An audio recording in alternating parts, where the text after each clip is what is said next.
মাত্র 10 টাকা দিয়েই শুরু হয়েছিল এক বাটি স্যুপের গল্প। আর আজ প্রায় 20 বছর পর সেই স্যুপের দাম 60 টাকা হলেও জনপ্রিয়তা কমেনি একটুও। ঢাকার মোহাম্মদপুরের সলিমুল্লাহ রোডের বিখ্যাত নওশাদ স্যুপ এখন যেন খাবার প্রেমীদের অন্যতম গন্তব্য। প্রতিদিন বিকেল থেকে গভীর রাত পর্যন্ত এখানে ভিড় করেন রাজধানীর বিভিন্ন প্রান্ত থেকে আসা মানুষজন। আমি 20 বছর আগে শুরু করছিলাম, তখন বেচা কেনা হয়তো অল্প স্বল্প হইতো, তখন 10 টাকা বাটি ছিল। বর্তমানে মনে করেন 60 টাকা বাটি বেশি হয়। আমার 400-450 বাটির মতো স্যুপ সেল হয় বর্তমানে।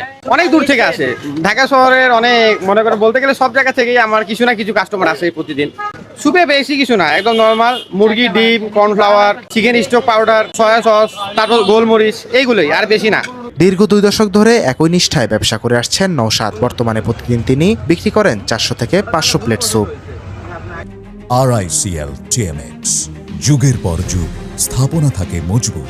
এই মোহাম্মদপুরে খাওয়া দাওয়া করতে আসি, আমরা শুরুটা এখান থেকে করি, তারপরে আস্তে আস্তে কাবাব হোক, নেহারি হোক, যেটা ইচ্ছা হয় আর কি। আসলে অনেক আগের থেকে আমরা খাই, এটা টেস্ট, এটার মধ্যে মাংসের পরিমাণটা ভালো থাকে, মান ভালো, পরিষ্কার। এর বেশ ভাইরাল হয়ে গেছে তো চেনার কথা, যদিও আমরা অনেক আগে থেকে চিনি, এখন রিসেন্টলি বেশি ভাইরাল হয়েছে। স্যুপটা ভাই কোয়ালিটির উপরে, আর আমরা যে স্টাফ আছে, আমার বস আছে, এই বসের উপরেই সব। বাস্তবিকতে আমি 18 বছর ধরে মোহাম্মদপুর এলাকায় থাকি। 18 বছরের ভিতরে মাঝে মধ্যে আমি বন্ধু বান্ধব নিয়ে আসি, আমার বন্ধুর সাথে, এবং আমি আমার সপরিবার সহ নওশাদ ভাই স্যুপ খেতে আসি। জি, এখানে নিয়মিত মানুষজন আসে, এখানে খাবারটা ভালো, অনেক মানুষ আসে বিভিন্ন জায়গা থেকে।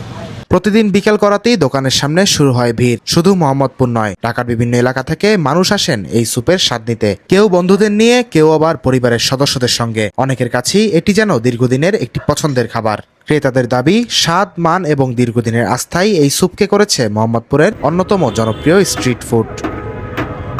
তাই প্রতিদিনই নতুন পুরনো অসংখ্য মানুষ ছুটে আসেন এক প্লেট গরম ধোয়া ওঠা নওশাদ স্যুপের স্বাদ নিতে। মোহাম্মদপুরের সলিমুল্লাহ রোড থেকে জুনাইদ ইসলাম, ঢাকা পোস্ট।